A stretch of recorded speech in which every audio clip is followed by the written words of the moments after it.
I've been working on the railroad all the livelong day. You know something? Even when I'm feeling like things are rotten to the core and I feel like I'm ready to quit, God always has a plan, and it's good. There's a story I'd like to tell you, and here's how it goes. God's people, the Israelites, had a really hard time believing and trusting that God wanted to make their life good. And wouldn't you know it, they let fear get in the way of all the good things that God had for them. You see, there was this land way out yonder that God promised to give them. The Israelites had never been there before, so they didn't rightly know what to expect.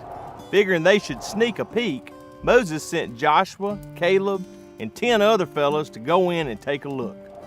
Well, once the men got to the promised land, they could not believe their eyes.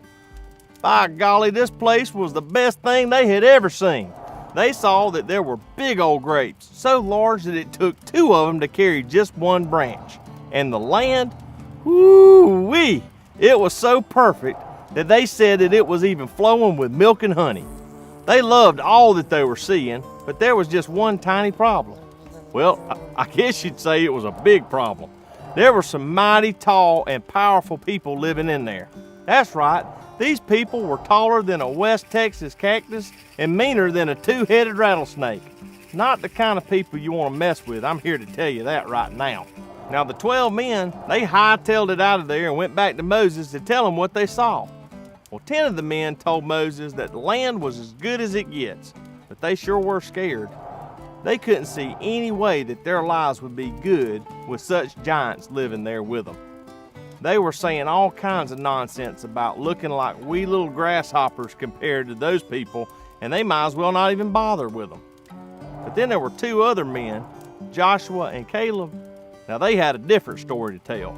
They told Moses all about the good things in the land, and they had the faith and believed that because God had promised them a good life, that they could have it.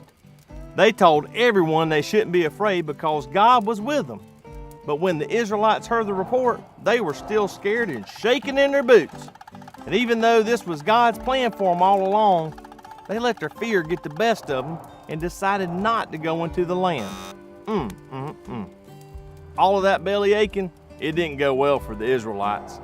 Do you know they had to wander around for another 40 years before they could enter into the promised land? That's a mighty long time to wait, wouldn't you say? I bet the minute they got in there, though, they were a hooping and a hollering, happy as a horsefly.